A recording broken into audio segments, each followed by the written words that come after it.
Hi, my witches and ghouls and heathens. Back to my channel, A Weird Witch.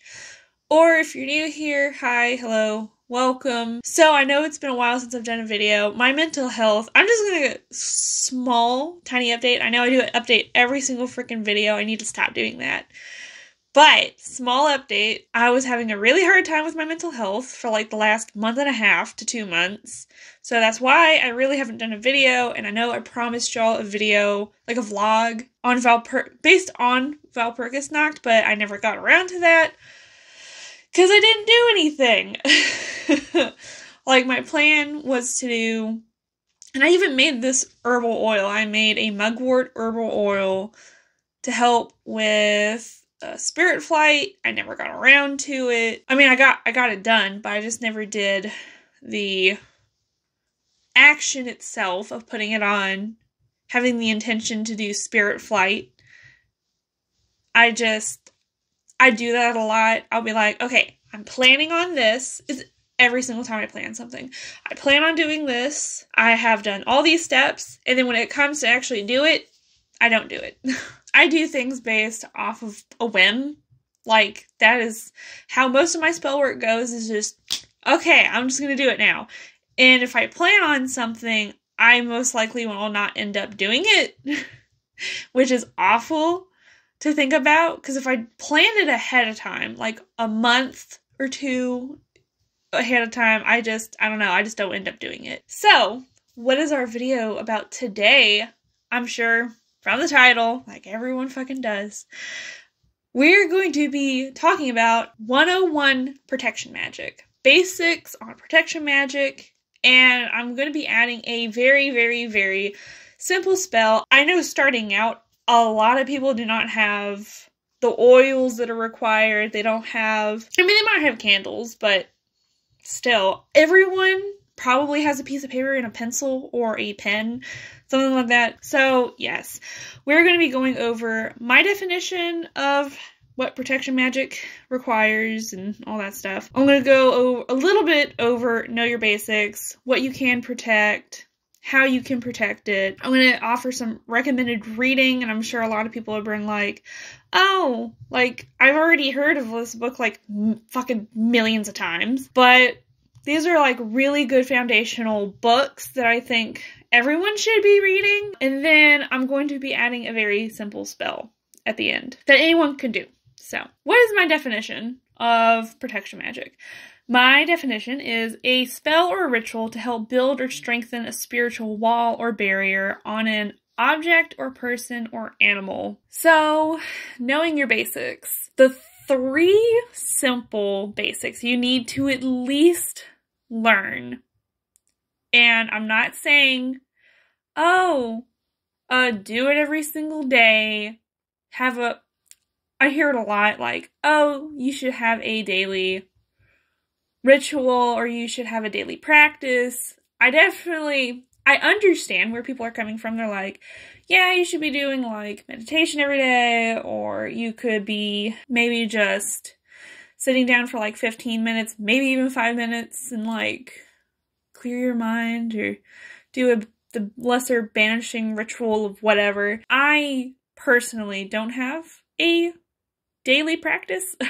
Anyway, the 3 basics are grounding, centering, and pulling/pushing energy. 4 of the things I'm going to be talking about.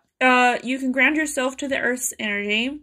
You can find YouTube videos on people teaching you how to ground yourself to the earth's energy, which I might make a video on, but I don't know. We'll see in the future. I'm going to be recommending books like later on in this video as well, but one of the books that really is helpful, even though their take on grounding is very visualization based, and I know there's a lot of people who can't visualize, or they don't know how to. It does use a visualization technique, and it's Psychic Witch by Matt Aron. Second way you can ground yourself is walking. Now, this is if you're able-bodied, but if you can go walking, just like maybe walk around near your house. Walk outside, but be safe about it. Because there's a lot of people who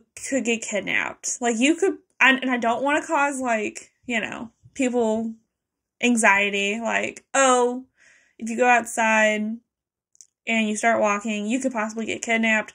You need to be safe about walking outside by yourself. If you want to put headphones in, only put one headphone in, just so you can hear with the other one, like what's going on around, like in your surroundings. Third thing is meditation. Essentially, you're just like literally letting your thoughts go by. Like, you'll hold a thought maybe for like a second, be like, yes, I understand you're here, and then just let it go. And I do have like really bad anxiety issues, so sometimes it is extremely hard for me to let a thought go. So I understand that struggle.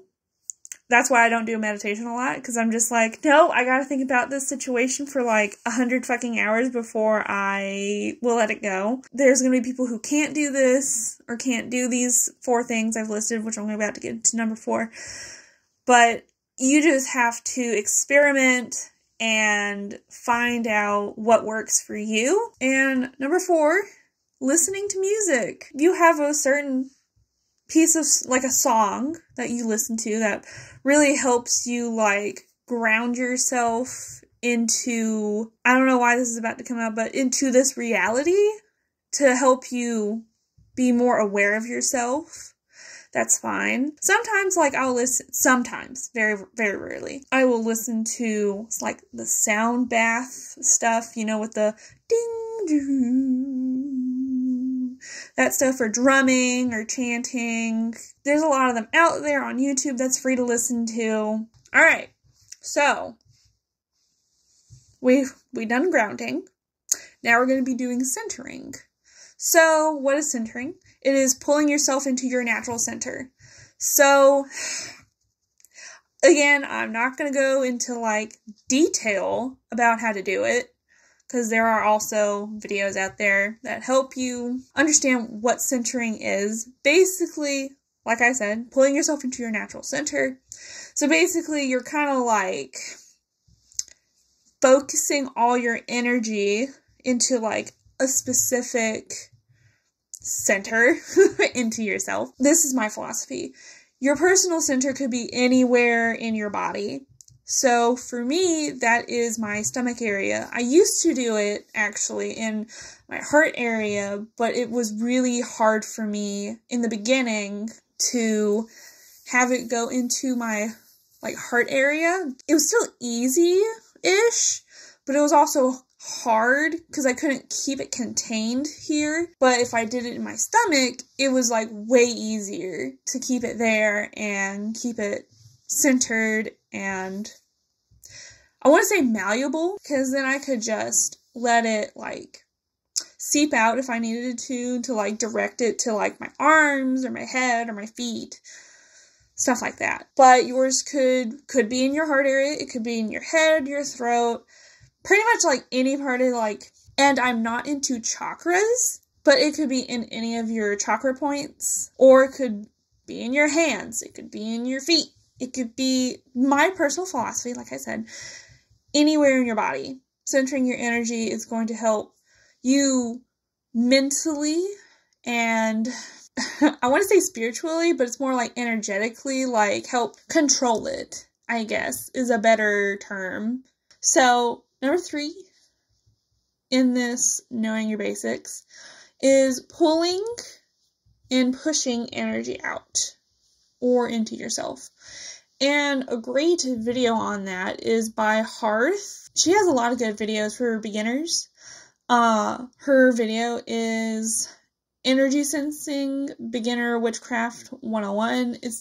She basically explains it like how otters do, like they can smell underwater, is they'll blow out a bubble, like an air bubble into the water, and then suck it back in to smell where their prey is. Those are like your basics, your 3 basics that you probably should be learning, you know, to help your witchcraft and stuff, which not all witches use energy for their spellcraft, but it seems like a majority with the new age witchcraft stuff. It's very much energy-based work. So what can you protect and whom you can protect? What you can protect are buildings, living quarters, your car, etc.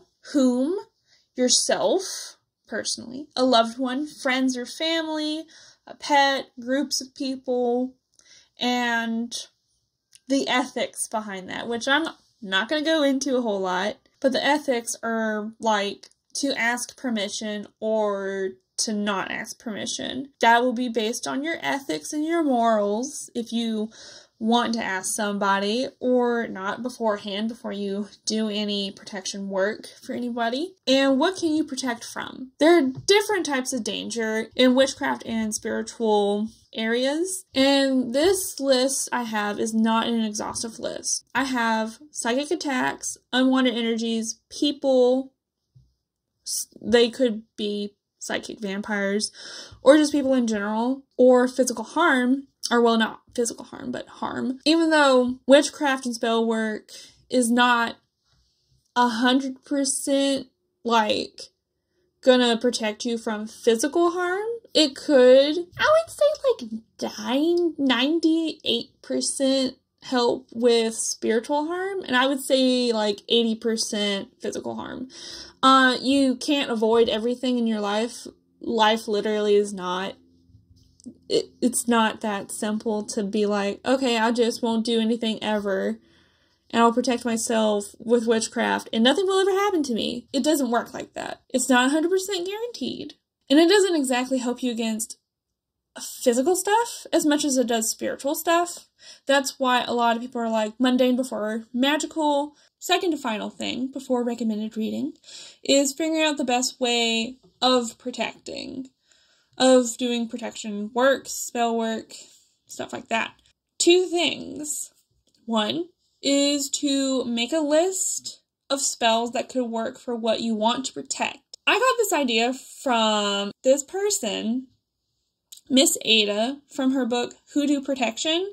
I got this idea from that because it makes a lot of sense of you should be even though I'm terrible at planning things, you should be planning out like what is the best way to protect something, to go about something, is to list different things like doing a sachet, doing a sigil, doing a candle or candles, powders, petitions, etc. There's many different ways to do spell work, and that entirely depends on the situation at hand. Number two is, especially if you're doing it in the broom closet and you're not comfortable with telling people what you're doing, spiritual witchcraft-wise, it's best to probably have something tucked away, something that's like a normal object, or doing it like, and what I put down here was invisible, so that would be like drawing things in the air, like a sigil, or like, if you're doing spirit work, especially, you could be asking your spirits, like, hey, please protect me, protect this person, protect the room, protect whatever. Or you could bless, like, a little bit of oil, bless some water, to bless yourself, or other objects like a window, a door, your walls. Just something that's, like, inconspicuous, you know. And now, some recommended reading. Now, I got 3 different books. The first one is Magical House Protection, The Archaeology of Counter-Witchcraft by Brian Hoggard. It is definitely very European and British influenced. And it's a very long and very information-packed book, so I would recommend reading a chapter at a time with this book. Because there's a lot of information to, like, soak into your little brain. Or if you want to, you could probably just take notes in, like, a journal or something. Second one is Blackthorn's Protection Magic, A Witch's Guide to Mental and Physical Self-Defense by Amy Blackthorn. This is a really good book because she adds a chapter on physical self-defense, which is really, really nice. And I feel like not a lot of people talk about that, where it's like, yeah, doing spell work to, like, protect you from unwanted energies, psychic vampirism, some more spiritual type stuff helps a lot, but it's not going to help protect you against a bullet or someone trying to physically harm you. You need to be proactive in learning self-defense. And then the third book that I would like to recommend to y'all is Protection Reversal Magic by Jason Miller. And he actually did a revision on this book, and I don't have the revised version. I do have his old version, the first version. I probably should get the second one because I would like to know what he added in there. In the old version, everything inside, some of it is very user-friendly, but I can say a lot of it is goetic magic based, which means you're using, like, different demons to, like, help you out and stuff like that. But some of it can help you, like, start out with, like, he does have, like, floor wash stuff in his book. He has he has some basic stuff that, like, can help you, but he has a lot of incantations in there as well of like, calling demons and Goetia. When I first started out with witchcraft, I did get this book, and it really did help me a lot, but a lot of it I was not comfortable with at the time. I was like, I think I'm going to stay away from spirit work for now. So unless you're, like, willing to work with spirits and demons and stuff like that, this would be a good book for you. I'm not going to be physically showing you how to do this spell. I'm just going to be telling you how you can do it. I might just put up a picture of, like, a sigil you can use, because the simple spell is a sigil. So pretty much use any method you would like to make this sigil, or you can find sigils online for, like, certain protections. I think a lot of us definitely try to overthink, especially me, overthink about, like, oh, I should be using a specific sigil for, like, protecting my home, protecting my car, protecting this, that, or the other, or this person and that person, and blah, blah, blah, blah, blah. But I think the most basic sigil you can use is the pentacle. So a pentacle, if I don't have it already up on the screen, is literally the 5-pointed star with a circle around it. Basically, it's a very universal sigil for protection, for power, stuff like that. So, very simple sigil you can use is a pentacle. These two I'm going to be talking about are more optional, but if you want to boost it, first optional thing to do is use colors. So if you're doing like a sigil, like physical, like on a piece of paper, you can use red or black. Those are two the very simple colors for protection, and you can find black and red used for protection in all types of magic, especially folk magic, especially German folk magic. The second option is to consecrate your sigil with protective herbs / oil / energy work. Now, I did say in my sigil video that sometimes or if I did, I can't really remember. But pretty much, sometimes I will infuse the sigil after I'm finished making it with energy, or sometimes I will be consciously using energy throughout the entire sigil making process, to then by the end, it's like fully consecrated to be used. Sometimes I don't even do that at all. It just depends on my mood, how I'm feeling, stuff like that. But you can consecrate. It is optional. You can consecrate it if you want to. Now, consecration is making it sacred for its use. A lot of the people who use consecration is usually for, like, their deities or their practice. To consecrate, you can either chant over it if you want to, but that's without using herbs and stuff like that. You can fumigate it, which is pretty much burning certain protective herbs to charge it to consecrate it for its purpose. You can use certain oils, like I have, if you see over here, this is like my little cabinet, or not cabinet, but it's like a little shelf thing for my oils and some herbs that I like, incense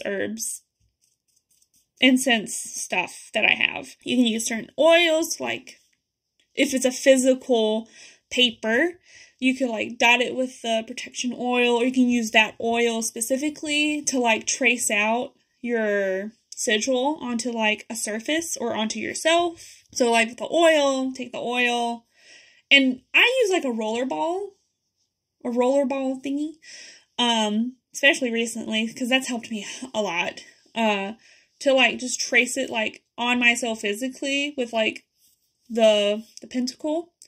So I'll just I'll just say a little thing like, may this oil help protect me from all malicious energies, malicious wights. And when I say wights, it's Wights, and that's like the heathen way of saying spirit, not White, as in white, like a white person. And when not in use, so if it's like a physical item, if you want to, which is also very optional, you don't have to do this as well, but if it's not in use, you can put it in like a bag, like a black bag. Black is, again, protective, so if you put your item in a black bag and tell it, like, hey, protect this item from unwanted energies from getting into it, that's something you can do. Or you can use something like energetically neutral, like salt. So you could put it like on a bed of salt, be like, hey, protect this item from unwanted energies and unwanted stuff getting onto it. And in case you do have animals, you probably should put a covering over it. If your animal likes to mess with things, I have 2 cats that love to mess with literally everything in my entire house.